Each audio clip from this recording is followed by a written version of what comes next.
Hello everyone, this is Ravali from Career Coach, a place where concept meets clarity. Okay, so as promised, we are going to discuss today part 1 of Economic Survey 2025-26. So, from exam perspective, ఎలా చదువుకోవాలి అంత కాకుండా only ఎగ్జామ్కి related ఏం చదువుకోవాలి ఎలా చదువుకోవాలి అని చెప్పేసి will see in this lecture. Okay, ya first of all మనకి ఏదైనా టాపిక్ నేర్చుకునే ముందు what we should know the basic concept of the thing and the history of the particular thing కదా. సో యాజ్ యూజువల్ మన ఏంటి study pattern అలానే ఉంటుంది కాబట్టి let's quickly complete this economic survey basic facts. So first what is mean by economic survey? So definitely మీకు question రావాలి కదా. So economic survey is nothing but it's a government annual economic report card.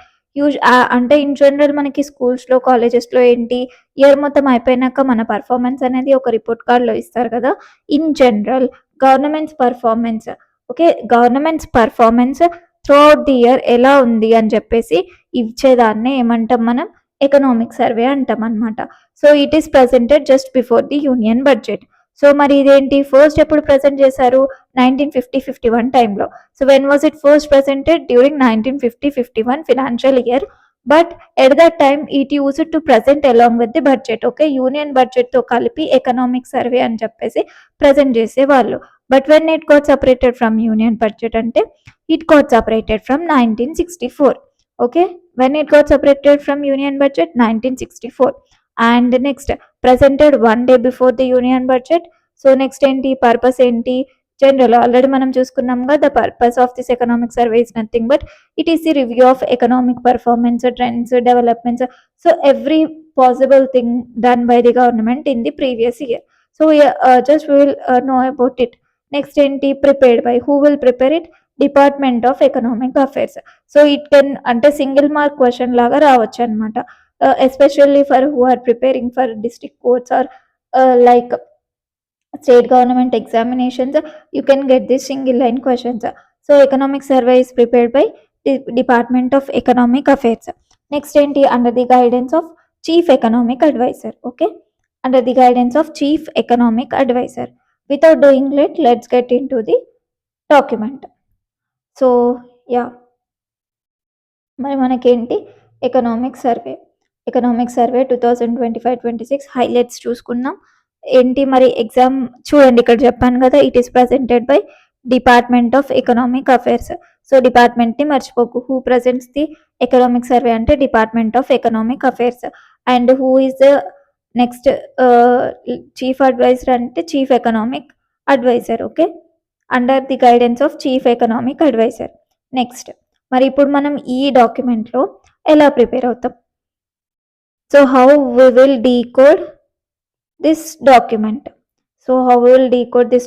చూసుకుందాం. First నేను ఏం చేస్తానంటే మనకి 2 వేస్లో దీన్ని utilise చేసుకోవచ్చు. ఒకటేంటి, మనం స్టాటిక్లో ఉంటుందిగా ఎకనామిక్ కాన్సెప్ట్స్ ఉంటాయి కదా, సో ఆ కాన్సెప్ట్స్ అన్నీ నేర్చేసుకుందాం ఈ డాక్యుమెంట్ ద్వారా. నెక్స్ట్ ఏంటి, exam related important percentage increase, percentages decrease ఉంటాయి కదా, సో అవి ఫ్యాక్ట్స్ అనేవి ఇక్కడే నేర్చేసుకుందాం. So will study in this way అనమాట. చలో let's get into the topic. First, in this part 1, I am going to discuss these 2 chapters. First one is nothing but state of the economy pushing the growth frontier. Second chapter is nothing but fiscal development anchoring stability through credible consolidation. So we will learn these 2 chapters. Next, let's get into the first chapter. First, state of economy pushing the growth frontier. Okay, చూడడానికి బాగానే ఉంది, అర్థమైనట్టే అనిపిస్తుంది. But డీప్గా వెళ్తే కొంచెం కన్ఫ్యూజింగ్గానే ఉంటుంది. What is mean by pushing the growth frontier అనే question రావచ్చుగా. So అదేంటో చూద్దాం. పుషింగ్ ది గ్రోత్ ఫ్రంటియర్ అంటే ఏంటో చూద్దాం. So pushing the growth frontier is nothing but increasing the economy's long-term capacity to produce more goods and services. ఏంటి ma'am కన్ఫ్యూజింగ్గా ఉంది అంటే ఏం లేదు, సింపుల్. ఏంటి, మనకి ఎకానమీలో మనం యూజ్ చేసే ఏంటి, ఫర్ ఎగ్జాంపుల్ బడ్జెట్లో అమౌంట్ ఈ దీనికింత అని వి విల్ అలొకేట్ కదా. సో ఆ అలొకేట్ చేసిన అమౌంట్ని ప్రాపర్గా యూటిలైజ్ చేసుకుంటే ఫ్యూచర్‌లో ఇప్పుడే ఫాస్ట్‌గా గ్రో అవ్వడం కాకుండా ఫ్యూచర్ జనరేషన్స్‌కి కూడా we can give some growth అనమాట. This is nothing but pushing the growth frontier. Frontier అంటే ఒక వరకి టార్గెట్ లేదా బార్డర్. సో, ఆ గ్రోత్ పేస్‌ని ఇంక్రీజ్ చేసుకోవడమే మన టార్గెట్ అనమాట ఇప్పుడు. So, that is nothing but it is in the first chapter. It is not just growing faster today కాకపోతే but enabling higher growth in the future. ఓకేనా? అదే మనం చూసుకోబోతున్నాం. సో, మరి ఈ చాప్టర్‌లో ఏం చూసుకుంటామంటే, ఈ గ్రో అవ్వడానికి ఎన్ని డిఫికల్టీస్ వచ్చినా కూడా వీఆర్ గ్రోయింగ్ అని చెప్పేసి, అసలు ఏం కండిషన్స్‌లో మనం అంత గ్రోత్ వస్తుంది అని చెప్పేసి ఈ చాప్టర్‌లో వాళ్ళు ఇచ్చారు. The conditions under which we try to push the growth frontiers have changed. ఒకప్పుడు ఉన్నవి కాకుండా ఇప్పుడు చేంజ్ అయినాయి అని చెప్తున్నారనమాట. సో, అవేంటో చూద్దాం.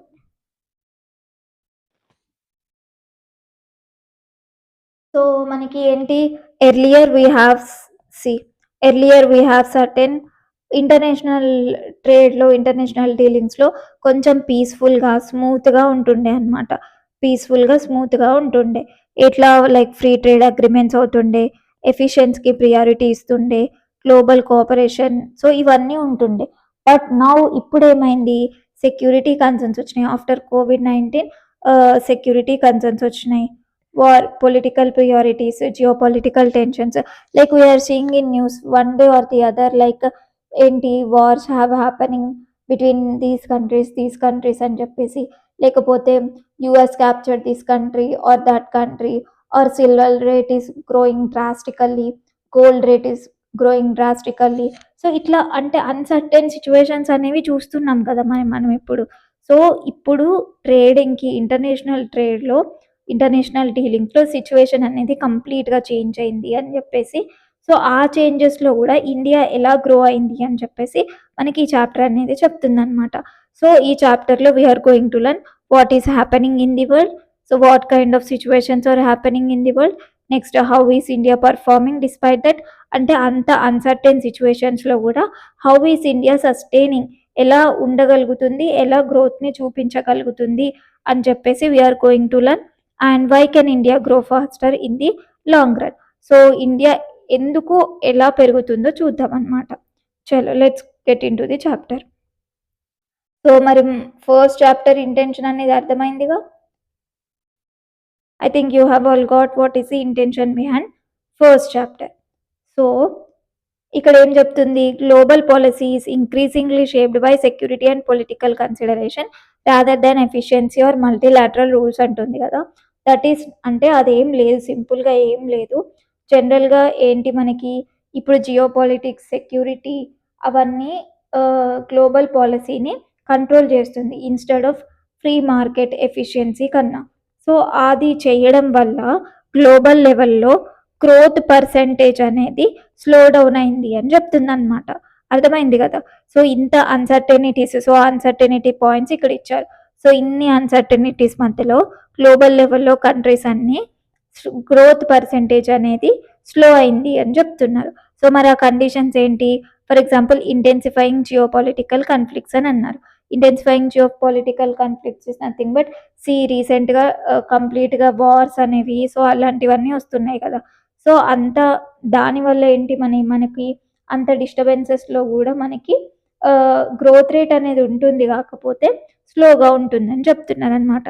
Next energy and finance weaponisation, అంటే ఇప్పుడు ఇండైరెక్ట్గా డీలింగ్స్లోనే మనకి ఒక కంట్రీ ఇంకో కంట్రీ మీద ప్రెషర్ పెడుతుంది by putting restrictions on energy things such as oil, gas. So వీటి మీద రెస్ట్రిక్షన్స్ అనేవి పెట్టేసి, so they are using them as a weapon. వాళ్ళ కంట్రీ డెవలప్ అవ్వడానికైనా లేకపోతే కంప్లీట్ ఎనీథింగ్ అయినా యూజింగ్ డైరెక్ట్ వెపన్స్ కాకుండా ఇండైరెక్ట్ వెపన్స్ యూజ్ చేస్తుంది, లేదా ఫినాన్స్ రిలేటెడ్ రెస్ట్రిక్షన్స్. సో అవన్నీ పెట్టి గ్లోబల్ లెవెల్లో గ్రోత్ అనేది స్లోగా ఉంటుందన్నమాట. Export controls on technology, what is mean by this export controls on technology? It is nothing but మనకి ఇప్పుడు టెక్నాలజీ అంటే ఏంటి, ఫర్ ఎగ్జాంపుల్ మీ చేతిలో మొబైల్ ఉంది, లేదా ల్యాప్టాప్ ఉంది, సంథింగ్ ఏదో ఒక డివైస్ ఉంది కదా, ఎలక్ట్రానిక్ గ్యాజెట్. సో దాంట్లో ఏంటి మనకి ఇంటర్నల్ పార్ట్స్గా different different kinds of chips అనేవి కావాలి కదా.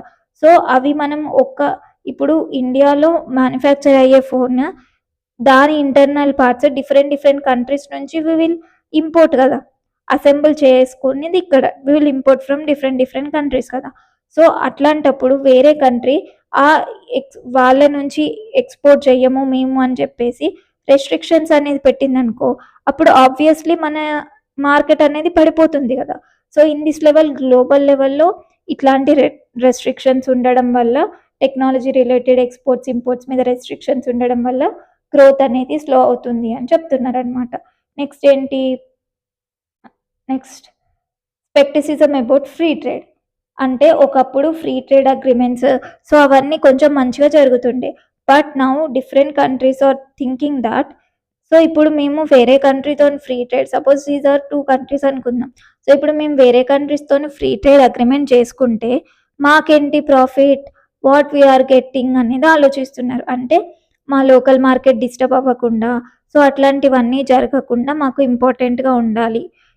ఫస్ట్ ఆఫ్ ఆల్ ప్రియారిటీ ఏంటి విత్ ఇన్ ది కంట్రీ ఇస్తున్నారు. So that's why in the global level market is growth percentage is decreasing అనమాట. నెక్స్ట్ ఏంటి, competition for critical minerals. So critical minerals competition ఎందుకు పెరిగింది, సడన్గా సిల్వర్ పైకి వెళ్ళిపోయింది, aluminium వెళ్తుంది, కాపర్ వెళ్తుంది ఇంటర్నేషనల్ మార్కెట్స్లో. What is the reason, because ఫ్యూచర్లో ఏంటి మనకి కంప్లీట్ ఎలక్ట్రిక్ వెహికల్స్, సో ఏంటి గ్రీన్ హైడ్రోజన్, సో ఇట్లాంటివన్నీ ఇంపార్టెంట్ కాబట్టి క్రిటికల్ మినరల్స్కి కాంపిటీషన్ పెరుగుతుంది కాబట్టి గ్రోత్ రేట్ అనేది స్లో ఉంది అని చెప్పేసి చెప్తున్నారు. సో ఇంత అన్సర్టనిటీస్లో కూడా despite being all these uncertainties India is performing well అని చెప్పేసి చెప్పడమే ఈ చాప్టర్ యొక్క ఇంటెన్షన్ అనమాట. అర్థమైందా మీకు? I think you have all got it. మీకు అంటే ఐ మీన్ మీకు మంచిగా డీకోడ్ చేసి పెట్టిన. డిస్పైట్ ఇప్పుడు మ్యామ్ మరి ఇదంతా బాగుంది మాకు అర్థమైంది, where we can use this information అంటే you can use this information neatly in the answer writing. So answer రైటింగ్లో మీరు చాలా నీట్గా యూజ్ చేసుకోవచ్చు, ఆర్ కాన్సెప్ట్ రిలేటెడ్ ఎంసీక్యూస్ వచ్చినా యూజ్ చేసుకోవచ్చు. అండ్ నెక్స్ట్ ఇదేం చెప్తుంది, డిట్ so this graph is not important for examination, just I'll say what it is saying. Okay, so this graph is saying that so governments across the world are spending more than earning. అంటే వాళ్ళు earn చేసేదానికన్నా spend చేయడమే ఎక్కువ ఉంది అని చెప్తున్నారు అనమాట. Earning ఇంత ఉంటే స్పెండింగ్ ఇంత ఉంది. So not only one country, all countries around the globe are doing the same అని చెప్తుంది. సో నెక్స్ట్ ఏంటి మరి, rising sovereign bond yields across the world, that is nothing but interest rates అనేవి పెరుగుతున్నాయి, బారోయింగ్ అనేది costlier అయింది అని చెప్తుంది. సో దానివల్ల ఇప్పుడు ఒక కంట్రీ నుంచి ఇంకో కంట్రీకి బారోయింగ్ అనేది హార్డ్ అవ్వడం వల్ల ఫైనల్ రిజల్ట్ ఏంటి, ఫైనల్ అవుట్పుట్ గ్రోత్ అనేది హార్డర్ అయింది అని చెప్తుంది. ఇంతకు ముందులాగా లేదు, at present growth is harder for many countries అని చెప్తుంది అనమాట. So these are the things, these are not important, much important for examination. Next this India retain strong growth momentum. So despite all these differences difficulties, so COVID తర్వాత ఎన్ని disturbances వచ్చినా కూడా India అనేది స్టేబుల్గా ఉండి గ్రోత్ అనేది చూస్తుంది అని చెప్తుంది అనమాట. India retains strong growth momentum and ఇంకా 2027 ఫినాన్షియల్ ఇయర్ వరకు ఇంకా పెరిగే ఛాన్సెస్ ఉందని చెప్తుంది. ఎంత పర్సెంట్ మరి, 6.8 to 7.2% మధ్యలో గ్రోత్ అనేది ఉంటుంది అని చెప్తుంది. Okay, this is the thing we have learned. So మరి ఇక్కడ మనం ఏంటి, private consumption and investment are drivers of India's growth అనుకున్నాం కదా. Let's see about it. So అంటే ఇక్కడ క్లియర్గా ఏం చెప్తున్నానంటే ఇండియాస్ గ్రోత్కి key role, important role play చేస్తున్నాయి. First thing 2 private consumption, investment అని చెప్తున్నాయి. సో అవి ఏంటిదో చూద్దాం. సో ఫస్ట్ ఇదంతా చూసే ముందు అసలు జీడిపికి ఇండియా గ్రోత్ అవ్వడానికి ఇవి ఎట్లా కీ రోల్ ప్లే చేస్తాయి అంటే, మీకు first of all you should remember the GDP formula. So GDP formula గుర్తుందా, GDP expenditure method formula. So మనకి గ్రూప్ 1 గ్రూప్ 2లో లేకపోతే డైరెక్ట్ ఇట్లా ఫార్ములాస్ కూడా అడిగాడు అనమాట. So learning the formulas is very very important. So GDP expenditure method formula ఒకసారి చూద్దాం. అది చూసినాక ఇక్కడికొద్దాం. You will get a clear picture అనమాట. So first GDP expenditure method is nothing but GDP expenditure method is nothing but private consumption plus investment. Investment is nothing but capital formation, government expenditure plus exports minus imports. మరి దీనికి దానికి relation ఏంటి అంటే, మనం ఒక GDP calculate చేసేటప్పుడు ఇవన్నీ expenditures add చేస్తే ఫైనల్‌గా మనకి కంట్రీ యొక్క మనకి అవుట్‌పుట్ అనేది వస్తుందనమాట. ప్రైవేట్ కన్జంప్షన్ అంటే ఏంటి, మరి మనకి హౌస్ హోల్డ్స్ ఉంటారు కదా! House holds different different things అనేవి కొంటారుగా. సో అప్పుడు కొనేటప్పుడు అయిన ఎక్స్‌పెండిచరే ఈ ప్రైవేట్ కన్జంప్షన్ అనమాట. సో ఇది ఎక్కువ ఉంది అంటే దాని సైన్ ఏంటి? Income of households is more. So whenever the income of households is more, then only they will keep, అంటే వాళ్ళు ఆ వస్తువులు ఎప్పుడు కొంటారు? మనమే ఉన్నాం. మన ఇంట్లో మనం డిఫరెంట్ డిఫరెంట్ ఐటెమ్స్ కొంటున్నామంటే దాని మీనింగ్ ఏంటి? మన ఇన్‌కమ్ అనేది స్టేబుల్‌గా ఉంది, లేకపోతే కొంచెం పెరుగుతుంది అని కదా దాని మీనింగ్. సో దట్స్ వై, అంటే అదొక పాజిటివ్ సైన్ అనమాట. నెక్స్ట్ ఏంటి? Investment, capital formation. So investment is nothing but capital formation. So మరి క్యాపిటల్ ఫార్మేషన్ అంటే ఏంటి? గవర్నమెంట్ ఎలా క్యాపిటల్ ఫార్మేషన్ చేస్తుంది అంటే, స్పెండింగ్ మనీ ఇన్ డిఫరెంట్ ఏంటి క్యాపిటల్ రిలేటెడ్ థింగ్స్. అంటే ఏంటి? లాంగ్ టర్మ్ బెనిఫిట్ ఇచ్చే థింగ్స్ మీద మనం ఇన్వెస్ట్ చేసేదాన్ని క్యాపిటల్ ఫార్మేషన్ అంటాం. అంటే for example investing in highway కన్స్ట్రక్షన్స్‌లో ఇన్వెస్ట్ చేస్తున్నాం కదా! ఏంటి అది చేయడం వల్ల ఏంటి, మనకి ఫ్యూచర్ జనరేషన్స్‌కి కూడా మంచి ఇన్‌ఫ్రాస్ట్రక్చర్ అనేది ఉంటుంది కదా! So this is nothing but capital formation కదా! సో దీంట్లో మనం ఎక్కువ స్పెండ్ చేస్తున్నాం. And these are the private consumption and investments are the key role for our growth అని చెప్పేసి ఇక్కడ ఈ డాక్యుమెంట్‌లో చెప్తున్నారు. చూడండి ఎంత సింపుల్‌గా అర్థమైపోయిందో. సో ఎప్పుడైనా ఒక కాన్సెప్ట్‌ని మనం డీకోడ్ చేస్తే ఇట్ విల్ బి, అంటే మనకది చాలా మంచిగా ఈజీగా అర్థమవుతుంది. సో ఇక్కడ చూద్దాం. ఫినాన్షియల్ ఇయర్ 19 కోవిడ్ టైంలో ప్రైవేట్ కన్జంప్షన్ అనేది చాలా తక్కువ ఉంది. తర్వాత ఏంటి? గ్రోత్ చూసింది. చూడండి, ఆఫ్టర్ కోవిడ్ హౌస్ హోల్డ్స్ అనేవి ఖర్చు మంచిగా పెడుతున్నారు అని చెప్పేసి 2024లో పడిపోయింది. But later it has grown అని చెప్పేసి చూపిస్తుంది. అంటే దాని అర్థం ఏంటి మరి? ఎక్కడ household spending is strong. మరి ఎలా స్ట్రాంగ్ అయింది? అది కూడా క్వశ్చనే కదా!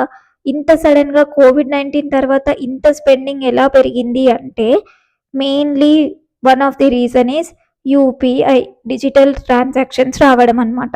చూడండి, ఒక కాన్సెప్ట్‌ని మనం ఇట్లా డీకోడ్ చేసుకోవాలి. That is important for ever examination అనమాట. సో ఇంకేంటి, బికాస్ ఆఫ్ మన ఇప్పుడు బాగా ట్రెండింగ్ ఏంటి మరి? Travel and tourism. టూరిజం అనేది ఎక్కువ పెరిగింది కదా! పీపుల్ అనేది చాలా ట్రావెల్ చేస్తున్నారు. సో డిజిటల్ ట్రాన్సాక్షన్స్ అనేవి పెరిగాయి. ట్రావెల్ అండ్ టూరిజం పెరిగింది. లైక్ ఇంకా ఏంటి, ప్రతి ఒక్కరు ఓన్ హౌస్ ఉండాలని హౌస్ కన్స్ట్రక్షన్స్ చేసుకుంటున్నారు. రియల్ ఎస్టేట్ పెరిగింది. నెక్స్ట్ ఎడ్యుకేషన్ మీద. Everyone is now focusing on education. Everyone is spending amount on education. So ఇవన్నీ ఇంక్రీజ్ అవ్వడం వల్ల మనకేంటి, ప్రైవేట్ కన్సంప్షన్ అనేది ఇంక్రీజ్ అయింది. So this is the reason ఏంటి, కోవిడ్ తర్వాత మన ఎకానమీ అనేది స్టాగ్నేట్‌గా లేదనమాట. After Covid our economy is not stagnate. Okay, it started growing. Next మరి ఇన్వెస్ట్మెంట్ అంటే ఏంటి మరి? క్యాపిటల్ ఫార్మేషన్ అని చూసుకున్నాం కదా! Capital formation is nothing but government is spending amount in infrastructure related things అని చూసుకున్నాం. సో మెయిన్‌గా రైల్ కారిడార్స్, ఎక్స్‌ప్రెస్ వేస్, లేదా manufacturing plants, warehouses, so logistics. So ఇట్లాంటి ఫ్యూచర్‌కి బెనిఫిట్ అయ్యే థింగ్స్ మీద మనం ఎక్కువ స్పెండ్ చేస్తున్నాం కాబట్టి మన ఇండియా అనేది గ్రోయింగ్ స్టేజ్‌లో ఉంది. So these are the primary drivers of India's growth అని చూసుకున్నాం. సో ఇక్కడ మన అమౌంట్స్ గుర్తుపెట్టుకోవాలా? అవసరం లేదు. పెద్దగా అమౌంట్ గుర్తుపెట్టుకోవాల్సిన అవసరం లేదు. గ్రో అవుతుంది అని గుర్తుపెట్టుకుంటే, and these are the key players అని గుర్తుపెట్టుకుంటే సరిపోతుందనమాట. మెయిన్‌గా ఇదొక్కటి చూసుకుంటే సరిపోతుంది. ప్రైవేట్ కన్జంప్షన్ 2024-25కి చాలా పెరిగింది. సో ఎంత పెరిగింది? 61.4 పెరిగింది. నెక్స్ట్ ఎక్స్‌పెక్టెడ్ ఇంక్రీజ్ ఏంటి? 61.5కి ఇంక్రీజ్ అవుతుంది అని ఎక్స్‌పెక్ట్ చేస్తున్నామని చెప్తుందనమాట. నెక్స్ట్ ఇంకేంటి మరి? గ్రాస్ వాల్యూ యాడెడ్ పర్సెంటేజ్ అది చూసుకుందాం ఒకసారి మరేంటి జీవీఏ అంటే ఐడియా ఉందా? జీవీఏ ఫార్ములా, జీవీఏ డెఫినేషన్, అసలు గ్రాస్ వాల్యూ యాడెడ్కి జీడిపికి డిఫరెన్స్ అనేది ఐడియా ఉందా? సో ఇది ఐడియా ఉంటే, and this is important, okay, ఈ పర్సెంటేజెస్ మనం గుర్తుపెట్టుకోవాల్సినవి ఇంపార్టెంట్. ఫస్ట్ ఆఫ్ ఆల్ మనం కాన్సెప్ట్ చూసేద్దాం, next will come into that percentages. First gross value added అంటే ఏంటిదో తెలియాలి మనకి. Gross value added is nothing but value added by a sector to the economy after subtracting intermediate inputs from output. Ma'am మీరేంటి definition చదువుకుంటూ వెళ్తున్నారు? We want formula or some explanation కదా, some kind of explanation. We didn't expected this from you. You are reading definition అంటే కాదు. Listen to me here, I will explain you what is gross value added. ఇది సింపుల్గా వినండి, ఒక ఎగ్జాంపుల్తోనే explain చేస్తారు. మనకు ఒక ఫ్యాక్టరీ ఉంది ఆర్ మ్యానుఫ్యాక్చర్ యూనిట్ ఉంది. సో మనం ఏం చేస్తున్నాం, ప్రోడక్ట్స్ అనేవి మ్యానుఫ్యాక్చర్ చేస్తున్నాం కదా. చేయాలంటే ఊరికే అవుతుందా? చూడండి, రా మెటీరియల్ తీసుకొస్తాం, అక్కడ కొన్ని కాస్ట్ అవుతాయి, అక్కడ ఎక్స్పెన్సెస్ అవుతాయి. ఆ రా మెటీరియల్ని ఫైనల్ ప్రోడక్ట్కి కన్వర్ట్ చేయడానికి డిఫరెంట్ ఏంటి ఇన్ మెషిన్స్ నుంచి ప్రాసెస్ అవ్వుకుంటూ వస్తుంది కదా. సో ఇంటర్మీడియట్ కూడా అవుతుంది, లాస్ట్కి ఫైనల్ ప్రోడక్ట్ అనేది వస్తుంది. సో ఇక్కడ మధ్యలో మనకి ట్యాక్సెస్ పడవచ్చు, లేదా సబ్సిడీస్ పడవచ్చు, లేదా electric charges, transport charges. So ఇవన్నీ ఇంటర్మీడియట్ కాస్ట్లు అనేవి అవుతాయి కదా. సో వీటి మీద రా మెటీరియల్ ఇంటర్మీడియట్ గూడ్స్ మీద అయిన కాస్ట్ కాకుండా ఫైనల్ ఇన్పుట్ వచ్చేదాన్ని మనం గ్రాస్ వాల్యూ యాడెడ్ అంటాం. అంటే ఈ ఇంటర్మీడియట్ మధ్యలో అయిన ఇన్పుట్స్కి అయిన కాస్ట్ని అని మనం సపరేట్ చేస్తాం అనమాట. ఫర్ ఎగ్జాంపుల్ మనకి ఫైనల్ అవుట్పుట్ 120 రూపీస్ వచ్చింది అనుకుందాం ఒక ప్రోడక్ట్ మీద. మధ్యలో ఈ కాస్ట్లన్నీ ఎంత అయినాయి, సపోజ్ 20 రూపీస్ అయినాయి అనుకుందాం. సో ఈ ప్రోడక్ట్కి గ్రాస్ వాల్యూ యాడెడ్ ఎంత, ₹100. So 100 is the gross value added to the product. అంటే ఈ ప్రోడక్ట్ మన ఫ్యాక్టరీకి 100 రూపీస్ వాల్యూ అడిషన్ చేసింది. ఫైనల్గా ఎక్స్పెన్సెస్ అన్నీ తీసేసినాక మనకి ఇంత వాల్యూ అడిషన్ చేసింది అంటే ఏంటి, బెనిఫిట్ ఇచ్చింది అని దాని అర్థం అనమాట. సో ఇప్పుడు మనం మన ఓవరాల్ ఇండియా లెవెల్లో కూడా మెయిన్గా మనం గ్రాస్ వాల్యూ యాడెడ్ కాన్సెప్ట్ని కన్సిడర్ చేస్తాం. అర్థమైందా? Along with the definition, with this example I think you have understood. Next, so మరి గ్రాస్ వాల్యూ యాడెడ్కి జీడిపికి డిఫరెన్స్ తెలవాలి కదా. This is nothing but it measures sector wise value addition. So ఇప్పుడు మనం గ్రాఫ్లో చూసుకున్నాం చూడండి, ఇప్పుడు ఏంటి మనకి టోటల్ గ్రాస్ వాల్యూ యాడెడ్ ఇచ్చిళ్ళు, బట్ దాంతోపాటు సెక్టార్ వైజ్ డివిజన్స్ కూడా ఇచ్చిళ్ళు కదా. సో అగ్రికల్చర్ సెక్టార్లో మనకి ఇంత గ్రాస్ వాల్యూ అడిషన్ అయింది, ఇండస్ట్రీ సెక్టార్లో ఇంత అయింది, సర్వీసెస్ సెక్టార్లో ఇంత అయింది అని చెప్తున్నారు కదా. సో మెయిన్గా గ్రాస్ వాల్యూ ఆడ ఏం చేస్తుంది, సెక్టార్ వైజ్ అడిషన్ అనేది మనకి ఇస్తుంది. మరి జీడిపి ఏంటి, ఓవరాల్ ఎకనామిక్ అవుట్పుట్ అనేది ఇస్తుంది. So that's why we're preferring gross value addition to to consider our growth అనమాట. నెక్స్ట్, ట్యాక్సెస్ ఇంక్లూడ్ చేస్తుందా అంటే ఈ వాల్యూ అడిషన్లో మనం సపరేట్ చేస్తామని చెప్పినాం కదా, మధ్యలో ఏమైనా ట్యాక్సెస్ అయినా సబ్సిడీస్ అయినా అవి సపరేట్ చేస్తామని చెప్పినాం కదా. సో గ్రాస్ వాల్యూ అడిషన్లో ఏంటి మనకి ఎక్స్క్లూడ్స్ ట్యాక్సెస్ అండ్ సబ్ట్రాక్షన్స్. మరి జీడిపిలో ఏంటి, includes net taxes on product. So అంటే ఒక ప్రోడక్ట్ మీద ఫైనల్ ట్యాక్సెస్ ఉంటాయి కదా, అవి ఇంక్లూడ్ చేస్తాం. సో మీకు ఇప్పుడు డిఫరెన్స్ అనేది అర్థమైందిగా. నెక్స్ట్, సో ఫార్ములా చూసుకుందాం ఒకసారి. Value of output minus intermediate consumption. So final output మనకి 120 వచ్చింది అనుకున్నాం, ఇంటర్మీడియట్ కన్జంప్షన్లో ఎంత 20 రూపీస్ ఎక్స్పెన్సెస్ వచ్చింది అనుకున్నాం. సో అవి తీసేసినాం కదా. So this is GVA. Hope you understood. Next next ఏంటి, GDP is nothing but total GVA plus net taxes on products. అంటే మనం జీడిపిలో ఇంతకుముందు చూసుకున్నాం కదా, ట్యాక్సెస్ ఉంటాయి అని చెప్పేసి, సో అవే ట్యాక్సెస్ మనకు వచ్చిన జీవీఏకి యాడ్ చేస్తాం అనమాట. సో అప్పుడు మనకి final GDP of that product అనేది వస్తుంది. సో కన్ఫ్యూజ్ అవ్వకండి, it is a simple thing. GV value addition అనేది క్లియర్గా ఏ ఎక్స్పెన్సెస్ ట్యాక్సెస్ లేకుండా జస్ట్ ఒక మనకి ఇంత మనం వాల్యూ అడిషన్ చేసినాం మన ఎకానమీకి అని చూపిస్తుంది. జీడిపిలో ఏంటి ట్యాక్సెస్ అవన్నీ నెట్ ట్యాక్సెస్ అన్నీ ఇంక్లూడ్ అయినాక మనకి ఇంత అని చెప్పేసి చూపిస్తుంది అనమాట. These are 2 things, don't get confused. మరి ఇప్పుడు మనం ఏంటి ఈ జీవీఏని డిఫరెంట్ సెక్టార్స్ కింద డివైడ్ చేస్తాం అనుకున్నాం కదా. సో ఆ sectors are nothing but agriculture sector, industrial sector, service sector. So ఇవన్నీ యాడ్ చేసినాక మనకి మళ్ళీ ఏంటి టోటల్ జీవీఏ వస్తదనమాట. సో అగ్రికల్చర్ సెక్టార్‌లో ఎంత వాల్యూ అడిషన్ అయింది, ఇండస్ట్రియల్‌లో ఎంత వాల్యూ అడిషన్ అయింది, అంటే నెక్స్ట్ సర్వీస్‌లో ఎంత అడిషన్ అయిందో ఇప్పుడు మనం గ్రాఫ్‌లో చూద్దాం. So this graph points are important, remember these things. So మరి మనకి ఫస్ట్ సెక్టార్ వైజ్ చూసుకొని మనం ఇక్కడ టోటల్ దానికి వచ్చేద్దాం. సో మరి సెక్టార్ వైజ్లో ఏంటి, first yellow stands for 16 financial year 2016 to 20. అప్పుడు ఎంత ఉండే అంత 2016 to 20కి మధ్యలో జీవీఏ 4.5 ఉండే. నెక్స్ట్ వచ్చేసి 2025కే మనకి 4.6 ఉంది జీవీఏ.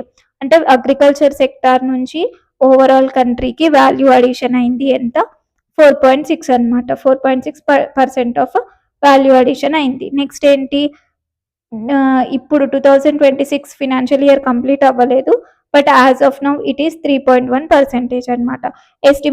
ఇవి ఎస్టిమేటెడ్. నెక్స్ట్ ఏంటి, ఇండస్ట్రీ సెక్టర్ నుంచి ఎంత వాల్యూ అడిషన్ అయింది. సో మనకేంటి ఫినాన్షియల్ ఇయర్ 2025లో 5.9% from industrial sector. What is it, gross value addition. Next ఏంటి, ఫినాన్షియల్ ఇయర్ 2026కి ఎస్టిమేటెడ్ ఏంటి 6.2%. Next service sector, financial year 2025కి ఎంత పర్సెంట్, 7.2%. నెక్స్ట్ కంప్లీట్ 2026కి 9.1%. So this is from 3 different sectors value addition. టోటల్గా ఎంత మరి 6.4 నుంచి 7.3కి వస్తుంది అని చెప్పేసి ఎస్టిమేటెడ్ రిజల్ట్ అనమాట. నెక్స్ట్, సో ఇవన్నీ అయ్యాక ఇండియాస్ పొటెన్షియల్ జీడిపికి ఎంత పుష్ చేసాం మనం, 7%కి పుష్ చేసాం. నెక్స్ట్, సో మరి reform expresses pushes India's potential GDP to 7% అంటే what is mean by this? So ఏంటి, దిస్ ఈస్ నథింగ్ బట్ మనం ఇక్కడ ఉన్నాయి కదా, సో ఇవన్నీ మన జీడిపి పొటెన్షియల్ని 7%కి పెంచింది అని చెప్తున్నారు. So what are they are nothing but first one capital accumulation. So capital accumulation is nothing but ఇన్ఫ్రాస్ట్రక్చర్లో అయినా, private investment, logistic reforms. So ఇవన్నీ ఏంటి, ఫర్ ఎగ్జాంపుల్స్ చూసుకుందాం. ఇప్పుడు డిజిటల్ ఇన్ఫ్రాస్ట్రక్చర్లో పెట్టడం. సో డిజిటల్ ఇన్ఫ్రాస్ట్రక్చర్లో పెట్టడం వల్ల మనకి ఫ్యూచర్ జనరేషన్స్కి కూడా యూస్ఫుల్ అవుతాయి కదా. సో అట్లా. నెక్స్ట్ ఏంటి మరి, హైవేస్లో భారత్మాల ప్రాజెక్ట్ ఉంది ఇప్పుడు. నెక్స్ట్ పోర్ట్స్కి కొన్ని ప్రాజెక్ట్స్ తీసుకొచ్చిళ్ళు. సో ఇట్లా క్యాపిటల్ రిలేటెడ్ థింగ్లో పెట్టడం వల్ల, ఈ రిఫార్మ్స్ వల్ల మెయిన్గా ఇవి మన జీడిపిని 7%కి పుష్ చేయడానికి హెల్ప్ఫుల్ అయింది అని చెప్తున్నారు అనమాట. నెక్స్ట్ ఇంకేంటి మరి, labour input is nothing but ఇప్పుడు మనకి కొత్తగా లేబర్ కోడ్స్, నేను ఆల్రెడీ మీకు కరెంట్ అఫైర్స్ క్లాస్లో చెప్పాను కదా. So I have said you in current affairs class. So అక్కడ ఏంటి, లేబర్ కోడ్స్ అనేవి 4 లేబర్ కోడ్స్ తీసుకొచ్చారు అని చెప్పిన కదా. సో అంటే లేబర్కి కూడా రిఫార్మ్స్ చేయడం స్టార్ట్ చేసింది. So skilling and employment, so gig వర్కర్స్ని ఎంకరేజ్ చేయడం, ఇంకేంటి ప్రావిడెంట్ ఫండ్ కవరేజ్. సో ఇట్లాంటివి అన్నీ చేయడం వల్ల positive impact of GDP growth మీద చూపించింది. నెక్స్ట్ ఏంటి, total factor productivity is nothing but ఇప్పుడు మనకి జిఎస్టీ అయినా కానీ, జిఎస్టీ 2.0 తీసుకొచ్చింది. జిఎస్టీ 2.0 ఐడియా ఉండాలి మీ అందరికీ. సో వాట్ ఈస్ జిఎస్టీ 2.0 అనేది మనం ఇంకొన్ని మినిట్స్లో చూసుకుందాం. సో జిఎస్టీ 2.0 లేదా యూపీఐ, సో ఇట్లాంటివన్నీ ఏంటి మరి, మనకి ప్రొడక్టివిటీ అనేది ఇంక్రీజ్ చేసింది అనమాట. Digital public infrastructure, so efficiency gains, ఇవన్నీ overall these are nothing but capital accumulation, labour input, total factor productivity. So all these things led to the GDP increase of 7%. So this is the core concept of this topic. Next, మరి second topic వెళ్ళిపోదామా. Second topic is nothing, ఒక్క నిమిషం, just a minute. First చాప్టర్లో మనం ఏమేం static concepts నేర్చుకున్నామో చెప్పాలి. So ఏం నేర్చుకున్నాం? జీడిపి ఎక్స్పెండిచర్ మెథడ్ నేర్చేసుకున్నాం. ఫార్ములా సో మీరు కామెంట్స్లో పెట్టాలి, what is the formula of GDP expenditure method. Next ఏంటి? జీవీఏ ఫార్ములా నేర్చుకున్నాం. జీవీఏ అంటే ఏంటి, what is the difference between GDP and GVA, and జీవీఏలో ఏం ఎక్స్క్లూడ్ అయి ఉంటాయి, జీడిపిలో ఏమి ఇంక్లూడ్ అయి ఉంటాయి. సో ఇవన్నీ నేర్చేసుకున్నాం కదా. సో ఫస్ట్ చాప్టర్లో మంచిగా హ్యాపీగా కాన్సెప్ట్స్ నేర్చుకున్నాం. ఇంకేంటి మరి, సెక్టార్ వైజ్ డివిజన్స్ కూడా నేర్చుకున్నాం.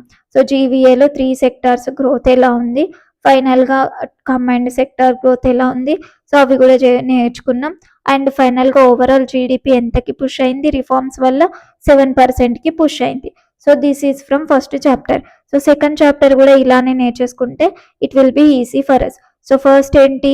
Physical developments anchoring stability through credible consolidation. అసలు first what is mean by physical? అరే ప్రతిసారి మనం వింటూ ఉంటాం, ఫిజికల్ పాలసీ అంటాం, అదంటాం, ఇదంటాం. అసలు ఫిజికల్ అంటే ఏంటి? ఫస్ట్ మీకు ఈ బేసిక్ థింగ్ తెలియాలి కదా. అండ్ నెక్స్ట్ మనం ఇంకేం నేర్చుకుందాం దీంట్లో? ఫిజికల్ డెఫిసిట్ అంటే ఏంటి, ప్రైమరీ డెఫిసిట్ అంటే ఏంటి. Will see these static things from economy and will get back to this PDF. Okay, be patient and learn things. So ఎప్పుడెప్పుడు నేర్చుకుంటేనే it will be useful for you. So next physical developments anchoring stability through credible consolidation. First అసలు what is mean by physical? So physical simply means it is nothing but completely ఏదైనా గవర్నమెంట్కి related, anything related to government ఫినాన్సెస్ని మనం ఏమంటాం? Physical అంటాం అనమాట. So it may be government revenue, expenditure, taxation, borrowing, budget management. So ఇట్లాంటి concept గవర్నమెంట్కి related ఏదైనా కానీ దానికి మనం ఏ వర్డ్ యూజ్ చేస్తాం? ఫిజికల్ అనే వర్డ్ యూజ్ చేస్తాం. కొన్ని ఎగ్జాంపుల్స్ చూద్దాం. సో మరి ఫిజికల్ పాలసీ అంటాం అంటే ఏంటి? Government related tax and spending policy. So దాన్ని మనం ఫిజికల్ పాలసీ అంటాం. Physical deficit. సో ఈ చాప్టర్లో మనం చూసుకునే కాన్సెప్ట్ ఏంటి? Physical deficit. ఫిజికల్ డెఫిసిట్ అంటే ఏం లేదు, గవర్నమెంట్, అది నేను ఇప్పుడు ఎక్స్ప్లెయిన్ చేస్తాను. నెక్స్ట్ ఫిజికల్ డిసిప్లిన్ అంటే గవర్నమెంట్ స్పెండింగ్ మీద control. Physical consolidation, it is also related to government. Next physical year is nothing but financial year. So ఇప్పుడు మీరు ఎక్కడ ఫిజికల్ అనే వర్డ్ యూజ్ చేస్తే మీరు వాళ్ళకి ఎక్స్ప్లెయిన్ చేసేటట్టు ఉండాలి, కానీ మళ్ళీ మీకు డౌట్ రావద్దు what is mean by physical అని చెప్పేసి. సో ఇప్పుడు చూద్దామా కంప్లీట్. ఇప్పుడు ఈ టాపిక్ దేనికి రిలేటెడ్? గవర్నమెంట్ ఫినాన్షియల్ డెవలప్మెంట్స్కి రిలేటెడ్ అయిన టాపిక్ అనమాట. సో ఫస్ట్ మనం ఇంకా కాన్సెప్ట్స్ ఏం నేర్చుకుందాం అనుకున్నాం? Physical deficit and primary deficits నేర్చుకుందాం అనుకున్నాం కదా. Will see those things. Okay, so first what is mean by physical deficit? Half of you కొంతమందికి తెలిసి ఉండాలి, కొంతమందికి ఫ్రెషర్స్ ఉంటారు. డోంట్ వరీ, ఫ్రెషర్స్ ఉంటేనే ఇంకా వాళ్ళు ఈజీగా అర్థమైపోతుంది మీకు. సో చూసేసుకుందాం ఇక్కడ. So physical deficit is nothing but it shows how much money the governments need to borrow in a year. మాకు కన్ఫ్యూజింగ్గా ఉంది, నాకేం అర్థం అవ్వట్లేదు. Wait and don't tension. Okay, don't worry. నేను ఒక ఎగ్జాంపుల్ తీసుకొని ఎక్స్ప్లెయిన్ చేస్తాను. మనం ఈ మంత్లో సపోజ్ ఒక ఎంత 120 రూపీస్ స్పెండ్ చేసినాం అనుకోండి. 120 చాలా తక్కువ అయింది కదా, సరే ఎక్కువ వేసుకుందాం, ఒక 12,000 అనుకుందాం. 12,000 స్పెండ్ చేసాం అనుకుందాం. కానీ మనకి ఈ మంత్లో జనవరి మంత్లో మన స్పెండింగ్ 12,000, కానీ మనకి వచ్చిన ఇన్కమ్ ఎంత? 10,000 మాత్రమే వచ్చింది.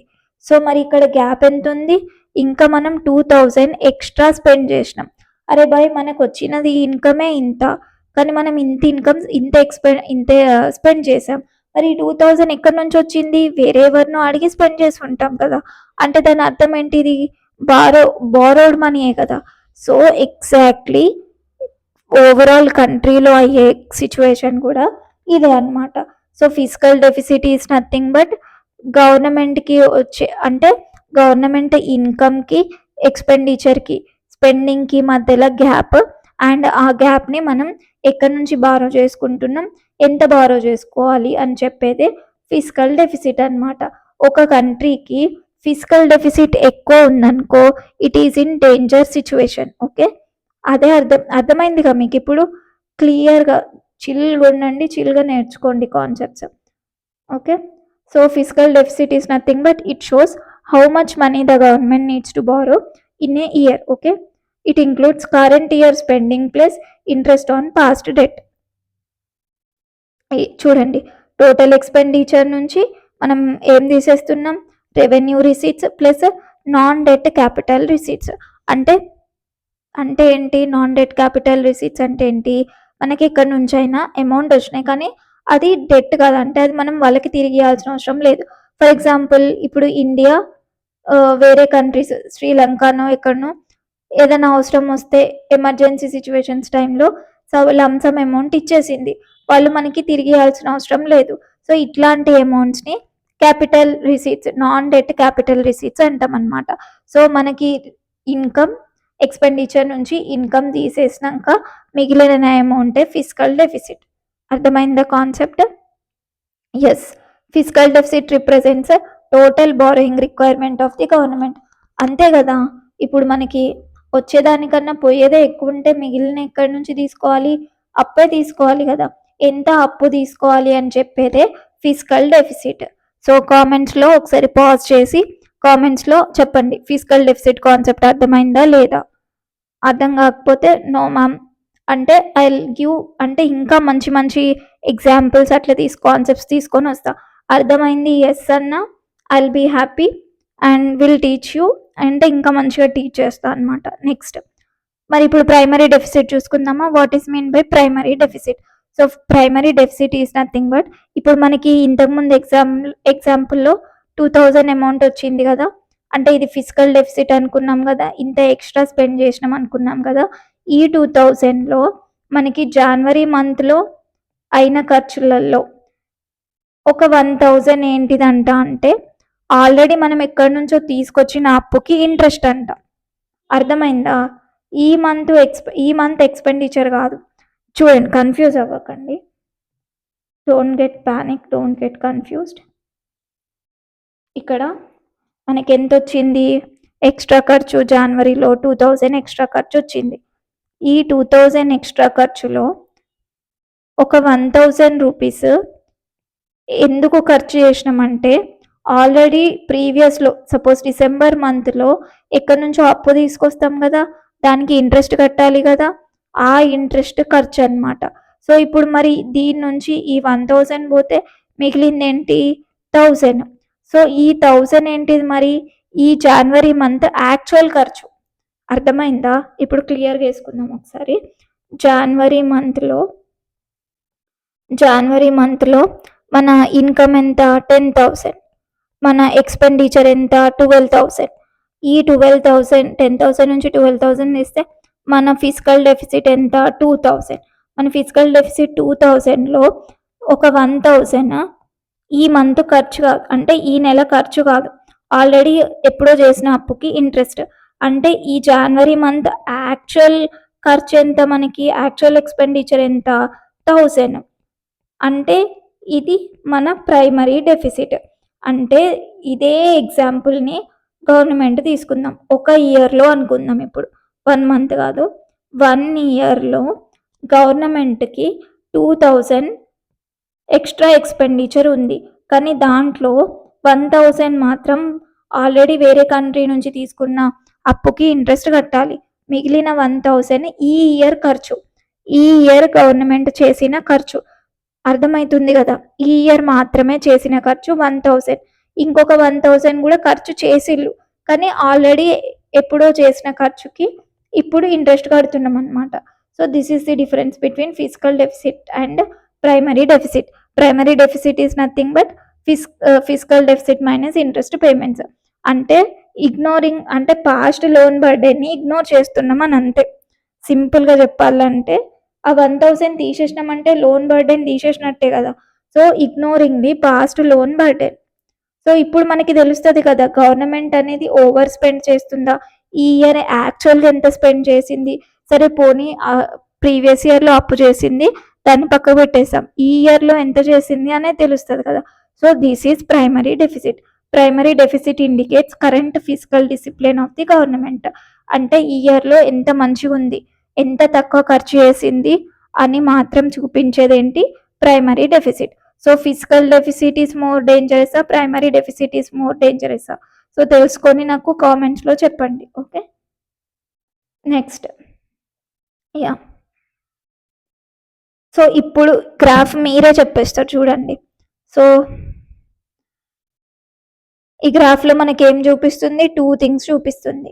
ఫిజికల్ డెఫిసిట్ చూపిస్తుంది, ప్రైమరీ డెఫిసిట్ చూపిస్తుంది. దేంట్లో, పర్సెంటేజ్ ఆఫ్ జీడిపిలో ఎంత ఫిజికల్ డెఫిసిట్ ఉంది, ఎంత ప్రైమరీ డెఫిసిట్ ఉంది అని చూపిస్తుంది. మరి ఇదేంటి, ఫినాన్షియల్ ఇయర్ 2024కి ప్రైమరీ డెఫిసిట్ ఎంత ఉంది, ఆ ఇయర్లో మాత్రమే ఖర్చు పెట్టిన ఎంత పర్సెంటేజ్, 2%. అండ్ ఫిజికల్ డెఫిసిట్ ఎంత ఉంది, 5.5%. అంటే దీంట్లో ప్రీవియస్ బర్డెన్ కూడా ఉంటుంది, కానీ ఆ ఇయర్ బర్డెన్ మాత్రం 2%. ఈ ప్రైమరీ డెఫిసిట్ని మెల్లగా తగ్గించుకుంటూ వస్తుంది, అంటే ఆ ఇయర్లో ఎక్స్ట్రా ఖర్చులు చాలా తక్కువ చేస్తుంది గవర్నమెంట్ అని దాని అర్థం. So I think you have got it. అంటే ఇదేంటి, మనకి పాజిటివ్ సైన్. ప్రైమరీ డెఫిసిట్ని తగ్గించుకుంటూ వస్తుంది, అంటే ఆ పర్టికులర్ ఇయర్లో అనవసరమైన ఖర్చులు తక్కువ చేస్తుంది అని దాని అర్థం. అర్థమైంది కదా. నెక్స్ట్, ఇది ఎస్టిమేటెడ్ అనమాట, ఇది యాక్చువల్ కాదు, ఎస్టిమేటెడ్. నెక్స్ట్, ఫిజికల్ డెఫిసిట్ కూడా తగ్గుకుంటూ వస్తుంది. ఫిజికల్ డెఫిసిట్లో ఏంటి, ఎక్స్ట్రా బర్డెన్ కూడా ఉంటుంది. సో ఏంటి మరి మనకి 5.5% ఫినాన్షియల్ ఇయర్ 2024లో ఉంటే, నెక్స్ట్ 2025కి వచ్చేసరికి 4.8 అండ్ ఎస్టిమేటెడ్ ఎంత, నెక్స్ట్ 4.4కి వస్తుందని ఎస్టిమేట్ చేస్తున్నాం.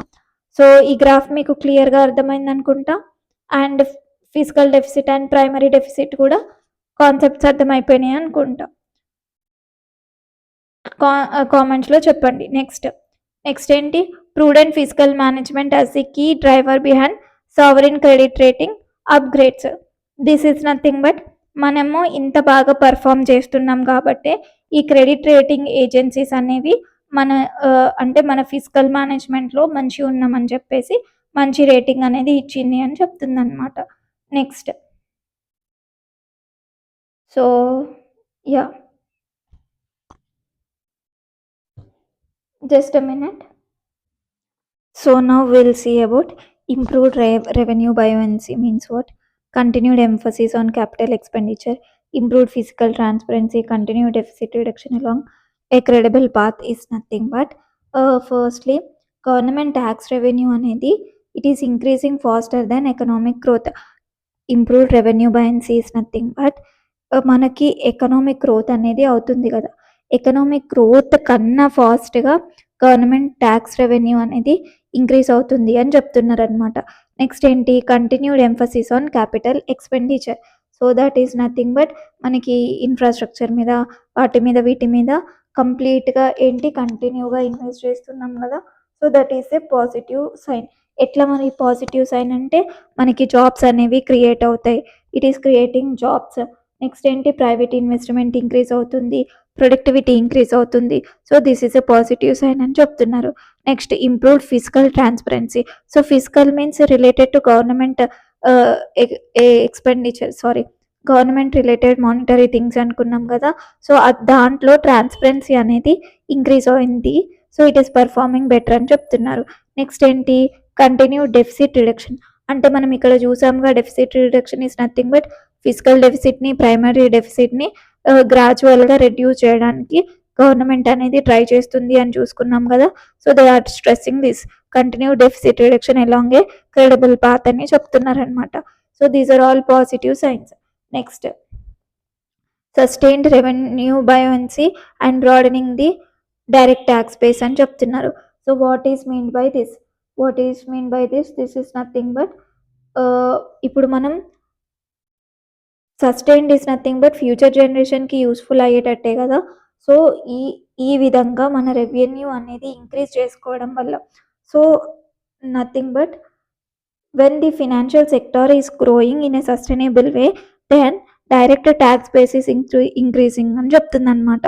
సో ఇంతకు ముందు డైరెక్ట్ ట్యాక్స్ కన్నా indirect tax direct tax is 52%.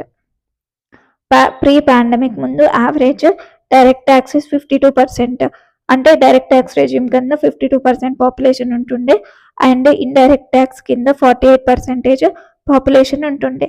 So after ఏంటి ఫినాన్షియల్ ఇయర్ 2025 వచ్చేసరికి డైరెక్ట్ ట్యాక్స్ రెజ్యూమ్ కింద పర్సంటేజ్ అనేది పెరిగిందనమాట. అంటే more people are paying tax, అంటే that is nothing but this is a positive sign కదా. So that is what they are saying. And 41% are under indirect tax resume.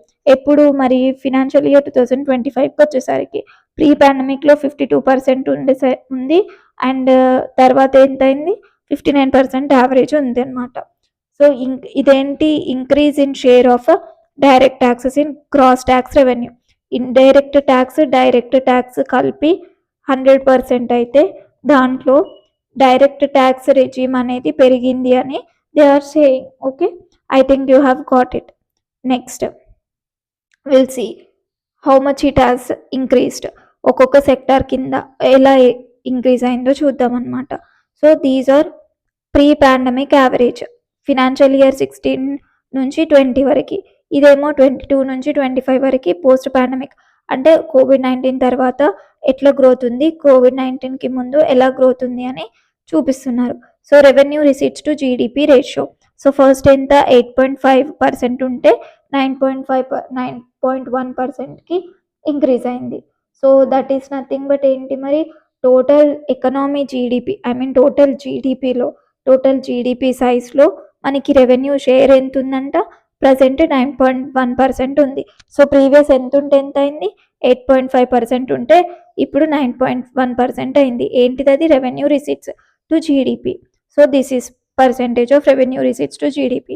Next ఏంటి gross tax revenue to GDP percentage చూద్దాం. So this is nothing but how much tax the government collects compare to the size of economy. So మన economy size ఇంత ఉంటే దాంట్లో ఎంత percentage government tax అనేది collect చేస్తుంది అని చెప్పేసి the meaning of this. So pre pandemic ఎంత ఉంటే 10.8% కలెక్ట్ చేస్తుండే. సో తర్వాత ఏంటి పాండమిక్ తర్వాత 11.5కి ఇంక్రీజ్ అయింది. So this is nothing but positive side. చూడండి మన రెవెన్యూ అనేది ఇంక్రీజ్ అయింది, గ్రాస్ ట్యాక్స్ రెవెన్యూ కూడా ఇంక్రీజ్ అయింది. Next non corporate tax collection to జీడిపిలో ఎంత పర్సెంట్ 2.4% ఉంటే 3.3% అయింది. మరి మ్యామ్ ఈ నాన్ కార్పొరేట్ ట్యాక్స్ కలెక్షన్ ఏంటి, దీంట్లో ఎవరెవరు ఇంక్లూడ్ అయ్యి ఉన్నారు అంటే దిస్ ఈస్ నథింగ్ బట్ నార్మల్గా ఇండివిజువల్స్ లేదా house holds, small business people, self employed persons, so వీళ్ళందరూ ఇందులో నాన్ కార్పొరేట్ ట్యాక్స్ కలెక్షన్స్లో వస్తారు. సో వాళ్ళ పర్సెంట్ కూడా ఇంక్రీజ్ అయిందంటే సో హౌ మచ్ పాజిటివ్ అనుకోండి. అంటే ఇప్పుడు మనం అందరం కూడా ట్యాక్స్ స్లాబ్లో ఎవరెవరైతే వస్తున్నారో వాళ్ళందరూ ఇంక్రీజ్ అవుతున్నారు. సో అన్ని పాజిటివ్స్ అన్నీ ఉన్నాయి. రెవెన్యూ రిసీట్స్ ఇంక్రీజ్ అయినాయి, గ్రాస్ ట్యాక్స్ రెవెన్యూ ఇంక్రీజ్ అయింది, నాన్ కార్పొరేట్ ట్యాక్స్ కలెక్షన్స్ కూడా ఇంక్రీజ్ అయినాయి. సో ఓవరాల్గా ఇన్కమ్ ట్యాక్స్ రిటర్న్స్ ఫైల్డ్, ఇది ఇంపార్టెంట్, ఈ డాటా గుర్తుపెట్టుకోండి. 21-22 ఫినాన్షియల్ ఇయర్లో ఇన్కమ్ ట్యాక్స్ రిటర్న్స్ ఫైల్డ్ ఎంత ఉండే 6.9 crores ఉండే. ఇన్కమ్ ట్యాక్స్ రిటర్న్స్ ఫైల్డ్ తర్వాత 2024-25కి ఎంత అయింది 9.2%, 2 crores అయింది. So this is much positive sign. So ఇవన్నీ ఏంటి మరి బికాస్ ఆఫ్ మెయిన్గా పీపుల్ని డిజిటల్ ట్రాన్సాక్షన్స్లో తీసుకురావడం. ఇప్పుడు ఏంటి డిజిటల్ ట్రాన్సాక్షన్స్ అనేవి పెరిగినాయి. జిఎస్టీ అనేది వచ్చినాక లేదా యూపీఐ అవన్నీ వచ్చినాక all people are showing interest in digital transaction. So automatic ఏంటి అందరూ ట్యాక్స్ ల్యాబ్లోకి వచ్చేస్తారు కదా. సో అఫీషియల్గా they will come under tax lab కదా. సో అప్పుడు ఆటోమేటిక్గా ట్యాక్స్ రిటర్న్స్ అనేవి ఇంక్రీజ్ అవుతాయి. So this is the positive thing. So వీళ్ళు చెప్పాలనుకుంది కూడా ఇదే అన్నమాట. మనకి ఓవరాల్ పాజిటివ్ ఇంప్రూవ్ అయింది అని చెప్తున్నారు. Okay, I think you have understood it. So మెయిన్గా ఏంటి మరి దీని అర్థం ఏంటి, ఎకనామీ పెరుగుతుంటే ఇవన్నీ కూడా ఆటోమేటిక్గా సైమల్టేనియస్గా పెరుగుతున్నాయి అని చెప్తున్నారు. సో నెక్స్ట్ చూద్దాం. నెక్స్ట్ ఏంటి ఇదేంటి మరి ma'am e way bill volume generation ఏంటి, ఇయర్ ఆన్ ఇయర్ గ్రోత్ ఏంటి, ఇదంతా ఏంటి అంటే this is nothing but e way bill is nothing but GST collections అనమాట.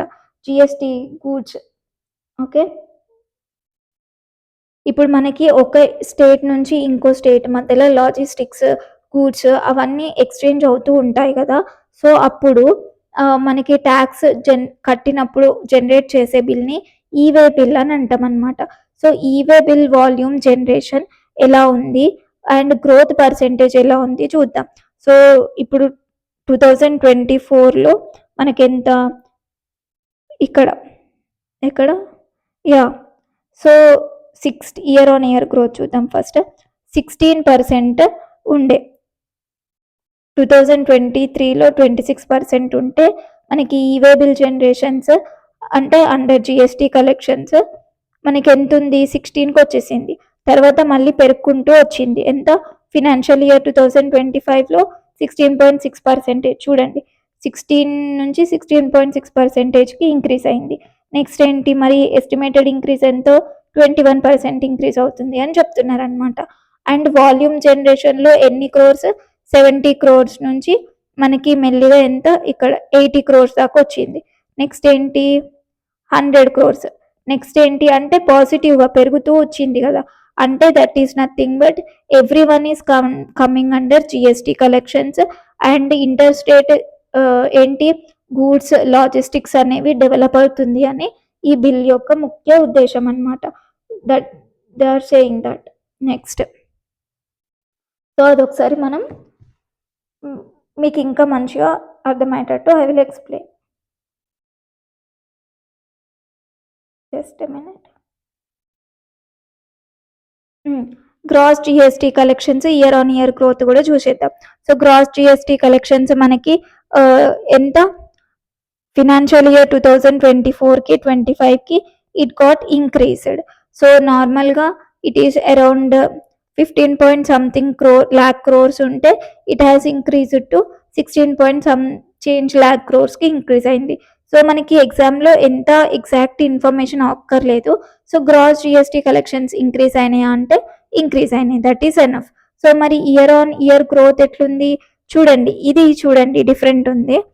2024లో ప్రీవియస్ ఇయర్‌తోని కంపేర్ చేస్తే పర్సెంటేజ్ అనేది మనకి అరౌండ్ 12% ఉందనుకుందాం. సో, 12% ఉంది. మరి ఇప్పుడు gross GST collections increase అవున్నాయి.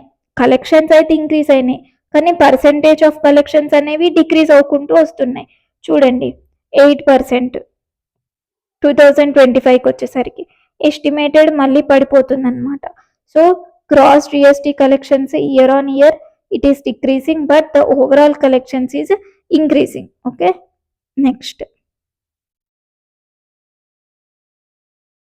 This is important for examination. You can get question from this. GST 2.4 reforms and impact. So మీరు ఆల్రెడీ వినే ఉంటారు what is mean by GST 2.4 reforms. So అవన్నీ ఒకసారి చూసి ఇక్కడికి వచ్చేద్దాం. So GST 2.4 reforms is nothing but యాక్చువల్గా ఇంతకుముందు మనకి డిఫరెంట్ స్లాబ్స్లో జిఎస్టీ కలెక్షన్స్ ఉంటుండే కదా. సో అవన్నీ తీసేసి మనకి ఓన్లీ 3 రేట్సే పెట్టిళ్ళు, 3 స్లాబ్ రేట్స్ పెట్టిళ్ళు. ఏంటివి అవి? 5%, 18%, 40%. సో మరి అవేంటి మరి? 5% అంటే హౌస్ హోల్డ్ అప్లయన్సెస్ మీద 5% పడతాయి అన్నమాట. అంటే బేసిక్ గూడ్స్ అందరు అఫోర్డ్ చేసే విధంగా ఉన్న వాటి మీద 5% ట్యాక్స్ స్లాబ్ పడుతుంది. నెక్స్ట్ ఏంటి? 18% స్టాండర్డ్ రేట్. అంటే ఇవి apply to most of the goods and services. So నార్మల్గా ఏంటి? హౌస్ హోల్డ్ కాకుండా మిగతా గూడ్స్ ఉంటాయి కదా. సో ఇప్పుడు మనం హోటల్లో రెస్టారెంట్కి వెళ్ళినప్పుడు మనకి సర్వీస్ ఛార్జ్ ఎంత పడుతుంది? 18% కదా. సో ప్రతి దాని మీద స్టాండర్డ్ రేట్ మీద 18% పడుతుంది. నెక్స్ట్ ఏంటి? ఒకవేళ లగ్జరీ గూడ్స్ ఉన్నా, ఏదైనా హార్మ్ఫుల్ గూడ్స్ ఉన్నా, సొసైటీకి యూస్ లేని గూడ్స్ అట్లాంటి వాటి మీద ఎంత? 40% పడుతుంది అనమాట. సో జిఎస్టీ 2.0 స్లాబ్ రేట్లో 3 స్లాబ్సే ఉంటాయి. What are the 3 slabs? 5%, 18%, 40%. So 5% merit rate is nothing but it is useful for all households and standard rate is nothing but most of the goods and services కి apply అవుతాయి and stable revenue and uniform taxation ఉంటుంది. అంటే ఇప్పుడు for example ఒక స్టేట్కి ఇంకొక స్టేట్కి మధ్యలో ట్రాన్సాక్షన్స్ లేదా గూడ్స్ ఎక్స్చేంజ్ అట్లాంటి అయినప్పుడు ట్యాక్స్ స్లాబ్స్ కన్ఫ్యూజ్ అవ్వకుండా ఉండాలంటే స్టాండర్డ్ రేట్ ఉంటే ఇట్ విల్ బి యూస్ఫుల్ కదా. So that is the benefit. Next ఏంటి 40% డీమెరిట్ రేట్ అనుకున్నాం కదా. High tax on harmful or luxury goods and it discourages consumption. అంటే ఇప్పుడు మనకి సిగరెట్స్ ఉన్నాయి, సిగరెట్స్ ఏంటి అది హార్మ్ఫుల్ గూడ్ కదా. సో దాని మీద ట్యాక్స్ ఎక్కువ పడితే వాళ్ళు ప్రైసెస్ పెరిగినాయి అని చెప్పేసి కన్జంప్షన్ చేయడం తగ్గిస్తారు అని దాని ఉద్దేశం అనమాట. So this is demerit rate. So ఎంసీక్యూస్లో వస్తే యూ షుడ్ అంటే ఆన్సర్ అనమాట. నెక్స్ట్ ఇప్పుడు జిఎస్టీ 2.0 చూద్దాం. It is the next phase of GST reforms focusing on simplification and efficiency. And దీనివల్ల ఏంటి మనకి improves compliance and ease of doing business అనేది ఇంప్రూవ్ అవుతుంది అని చెప్తున్నారు. నెక్స్ట్ ఏంటి మరి సిన్ గూడ్స్ చూసుకున్నాం కదా, సిన్ గూడ్స్ మీద 40% పడుతుంది అని చూసుకున్నాం కదా. దట్ ఈస్ నథింగ్ బట్ ఏమైనా హార్మ్ఫుల్ టు హెల్త్ అట్లాంటి గూడ్స్ మీద 40% వేసేస్తారు. సో దాని మీద సెస్ కూడా ఉంటుంది. So this is GST 2.0. Overall objective ఏంటి of GST 2.0? Simpler tax system ఉంటే మనకి ఈజీగా అవుతుంది అని చెప్పేసి, ఇంకా గ్రోత్ అవన్నీ మంచిగా ఉంటాయి అని చెప్పేసి main intention of GST 2.0. So let's come back to this. So GST 2.4 reforms వచ్చినాక ఇంపాక్ట్ ఎలా ఉంది అని చెప్పేసి చూద్దాం మనం. ఫస్ట్ ఇదేంటి 2 స్ట్రక్చర్ అనుకున్నాం. 18% standard and 5% merit tax slab ఉంటుంది అనుకున్నాం. నెక్స్ట్ ఏంటి 40% డీమెరిట్ అండ్ సిన్ గూడ్స్ మీద పెడతారు అని చెప్పేసుకున్నాం. సెస్ కూడా ఇంక్లూడ్ అవుతుంది అని చెప్పేసుకున్నాం. నెక్స్ట్ ఏంటి సో మరి ఎక్స్పెక్టెడ్ ఛానల్స్ ఇవి దేని మీద ఇంపాక్ట్ అవుతాయి? Consumption Boost, manufacturing and trade, structural reforms. So consumption Boost is nothing but ఇప్పుడు ఈ 5% పెట్టడం వల్ల కన్జంప్షన్ అంటే మనం డైలీ కన్స్యూమ్ చేసే ప్రోడక్ట్స్ ప్రైస్ సింప్లిఫై అవ్వడం వల్ల ఏంటి ఎక్కువ పర్చేస్ చేస్తాం. ఎక్కువ పర్చేస్ చేస్తే చాలా అందరూ వైట్ ట్యాక్స్ బేస్ కిందికి వస్తారనమాట. So this is the positive sign. Next 18% దేని కిందికి వస్తుంది? మ్యానుఫ్యాక్చరింగ్ అండ్ ట్రేడ్ కిందికి వస్తుంది. సో ఎంకరేజెస్ స్మాల్ బిజినెస్ ఎవరైనా ఉంటే వాళ్ళకి కూడా బెనిఫిట్ అవుతుంది. Next structural reforms. So inverted duty structure, working capital improve అవుతుంది అని చెప్తున్నారు అనమాట ఈ జిఎస్టీ 2.0 వల్ల. Next centre's effective capital expenditure to GDP scaled up from pre pandemic average 2.7% to 4% in financial year 2025. Ma'am ఇదేంటి కన్ఫ్యూజింగ్గా ఉంది, మీరు చదువుకుంటూ వెళ్ళిపోతున్నారు ఇది అంటే. No, I just read heading, I will explain you, don't worry. Okay. So ఇప్పుడు ఏంటి మరి మనము ఇది నార్మల్గా ఇదేంటి పర్సెంటేజ్ ఆఫ్ జీడిపిలో ఎంత పర్సెంటేజ్ క్యాపిటల్ ఎక్స్పెండిచర్లో ఉంది, ఏ ఇయర్ ఎంత ఉంది అని చూపిస్తుంది కదా. ఫస్ట్ ఆఫ్ ఆల్ దీంట్లో 3 థింగ్స్ ఉన్నాయి. Green colour is for capital expenditure and yellow colour is for grant in aid for capital assets and ఈ లైన్ ఏంటి effective capital expenditure. So first of all grant in aid for capital asset అంటే ఏంటిదో చూద్దాం once. So it is nothing but central government ఇదేంటి money given by centre states లేదా ఏజెన్సీస్కి long term assets create చేయమని money ఇస్తే దాన్ని grant in aid for capital assets అంటారు.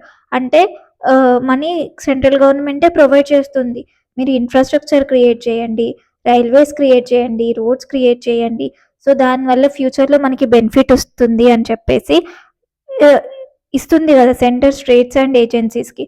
సో అట్లా ఇవ్వడాన్ని మనం ఏంటి grant in aid for capital assets అంటాం. అంటే సెంటర్ అనేది డైరెక్ట్గా అసెట్స్ అనేవి బిల్డ్ చేయట్లేదు, but it is helping states. So అంటే ఇది కూడా సెంట్రల్ గవర్నమెంట్ పర్ఫార్మెన్స్ కిందకే వస్తుంది కదా. So that's why they have mentioned in economic survey. So మరి మనకి దాంట్లో ఎంతెంత పర్సెంట్ ఏమేమి ఉందో చూద్దాం. సో ఇక్కడ మనకి ఫినాన్షియల్ ఇయర్ 2025లో grant in aid for capital assets ఎంత 2.7% ఉంది. ఓవరాల్ జీడిపిలో 2.7 ఉంది. And complete overall capital expenditure 10.5% ఉందన్నమాట. సో మరి ఎస్టిమేటెడ్ ఎంత 2016లో ఎంత ఎస్టిమేట్ చేస్తున్నారు? 4.3 ఏమో స్టేట్స్కి ఎయిడ్ ఇస్తామని చెప్తున్నారు. And next overall capital expenditure 11.2% పెడుతున్నామని చెప్తారు. ఓవరాల్గా మీకు అర్థమైంది ఏంటి 2.7% నుంచి 4%కి క్యాపిటల్ ఎక్స్పెండిచర్ అనేది ఇంక్రీజ్ అయింది from pre pandemic to financial year 2025 అని చెప్తున్నారు అనమాట. అంటే ఇక్కడ నుంచి ఇక్కడికి 4%కి ఇంక్రీజ్ అయింది. అంటే దీని అర్థం ఏంటి? క్యాపిటల్ ఎక్స్‌పెండిచర్ ఇంక్రీజ్ అవ్వడం అంటే it is a positive sign. అంటే ఫ్యూచర్‌లో వెల్త్ జనరేట్ చేయడానికి government is spending so much అని దిస్ గ్రాఫ్ ఈస్ సేయింగ్. ఓవరాల్‌గా మీరు గుర్తుపెట్టుకోవాల్సింది ఏంటి? ప్రీ పాండమిక్ టైంలో 2.7% ఆఫ్ జీడీపీ ఏముంది? క్యాపిటల్ ఎక్స్‌పెండిచర్ ఉంటే 2025 ఫినాన్షియల్ ఇయర్ వచ్చేసరికి ఎంత అయింది? 4% అయింది. 2.7% 4% అయింది. This is the thing you have to remember. Next ఇదేంటి మరి? ఎస్ఏ, ఎస్సీఐ ఏంటి? ఈ గ్రాఫ్ ఏంటి? ఇదంతా ఏంటి? ఒకసారి కాన్సెప్ట్ ఎక్స్ప్లెయిన్ చేసినాక గ్రాఫ్కి వద్దాం, మీకు ఈజీ అయిపోతుంది. ఫస్ట్ ఆఫ్ ఆల్ ఒక స్కీమ్ ఉంది. That scheme is nothing but special assistant to states for capital expenditure. అంటే స్టేట్స్కి స్పెషల్ అసిస్టెంట్స్ అనేది దొరుకుతుంది అనమాట క్యాపిటల్ ఎక్స్పెండిచర్ ఇంక్రీజ్ చేసుకోవడానికి. మరి ఈ స్కీమ్ మెయిన్గా ఏంటి? టూరిజంలో వస్తుంది. టూరిజంలో ఈ స్కీమ్ వస్తుంది. సో మీరు ఇది ఒక scheme, so you should learn about the scheme. But ఇక్కడ మెయిన్గా టూరిజం కాకుండా క్యాపిటల్ ఎక్స్పెండిచర్ అంటే ఇన్ఫ్రాస్ట్రక్చర్ డెవలప్ చేయడానికి కూడా అసిస్టెన్స్ అనేది స్టేట్స్కి దొరుకుతుంది అని చెప్తున్నారు. సెంటర్ స్టేట్స్కి ఇస్తుంది. Is helping centre long term assets on interest free loans ఇస్తుంది. ఎవరికి ఇస్తుంది మరి? స్టేట్స్కి ఇస్తుంది. సో దీనివల్ల ఏంటి మరి? మెయిన్గా క్యాపిటల్ ఎక్స్పెండిచర్ సస్టైన్డ్గా ఉండడానికి హెల్ప్ చేస్తుంది అనమాట. సో అదేంటిదో చూద్దాం ఇక్కడ. ఒకవేళ ఈ స్కీమ్ కింద సెంట్రల్ గవర్నమెంట్ స్టేట్స్కి ఇంట్రెస్ట్ ఫ్రీ లోన్స్ ఇవ్వకపోతే ఇక్కడ ఏంటి మరి? 1.9% ఆఫ్ జీడిపి మాత్రమే ఉంటుండే క్యాపిటల్ ఎక్స్పెండిచర్ స్టేట్స్ది. కాకపోతే ఈ స్కీమ్ వల్ల ఇంట్రెస్ట్ ఫ్రీ లోన్స్ ఇవ్వడం వల్ల స్టేట్స్ యొక్క capital expenditure percentage to GDP అనేది ఇంక్రీజ్ అయింది. And it is a positive sign. And మేము అంటే we have done this much thing అంటే ఇది రిపోర్ట్ కార్డ్ అన్నట్టే కదా, మేము ఇది చేసినామని చూపిస్తుంది. ఓకేనా? These are the things. So ఇప్పుడు మీకు అర్థమైంది కదా అసలు ఎకనామిక్ సర్వే ఎలా చదువుకోవాలో. మీకు ఇక్కడ ఇంపార్టెంట్ థింగ్స్ అన్ని నెంబర్స్ గుర్తుపెట్టుకోవాల్సిన అవసరం లేదు. స్టాటిక్ నేర్చుకోండి. స్టాటిక్తో పాటు అక్కడక్కడ ఇంపార్టెంట్ నెంబర్స్ నేర్చుకోండి. ఇంపార్టెంట్ నెంబర్స్ అంటే ఇక్కడ చూడండి ఇట్లాంటిది. ఎంత? ప్రీ పాండమిక్ టైంలో 2.7% ఉంటే capital expenditure percentage of GDP 4.4%కి వచ్చింది కదా. సో అట్లాంటివి కొన్ని నేర్చుకోండి. ఓకే, నెక్స్ట్ కాన్సెప్ట్స్ నేర్చుకున్నాం. ఏమేమి కాన్సెప్ట్ నేర్చుకున్నాం క్విక్గా చెప్పేసేయండి ఒకసారి.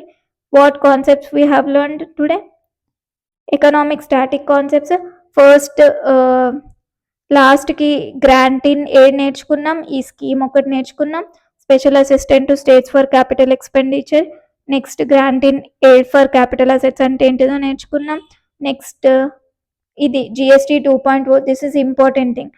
వాట్ ఈస్ జిఎస్టీ 2.0 అనేది కూడా నేర్చుకున్నాం. Next what is primary deficit, what is physical deficit, we have seen formulas also. Next what is mean by physical అని చూసుకున్నాం. నెక్స్ట్ జీవీఏ చూసుకున్నాం. జీవీఏ సెక్టార్ వైజ్ డివైడ్ అవుతుంది అని చూసుకున్నాం. And GVA formulas, what is the difference between GVA and GDP. So we have seen all these things. Next GDP expenditure method formula enti chusukunnam. So what is mean by private consumption, what is mean by investment, and how they are the drivers of GDP అని కూడా చూసేసుకున్నాం. Next దీంట్లో ఏంటి ఈ డాక్యుమెంట్లో ఏముంది అని చూసుకున్నాం. Next and see long term growth ఎంత 7%కి ఇంక్రీజ్ అయిందని చూసుకున్నాం. And yeah, we have seen these many static points. I think this class is useful for you, and remaining important things I'll explain. Just ఏంటి 15 చాప్టర్స్లో ఏవైతే ఇంపార్టెంటో అవి మాత్రమే next part 2లో చేసేస్తాను. ఈ చాప్టర్లో ఈ పార్ట్ 1లో ఏంటిదంటే మీకు ఒక ఐడియా రావాలని I have done this much detailed explanation అనమాట. I think it is helpful for you. Subscribe to our channel. Keep learning. Thank you.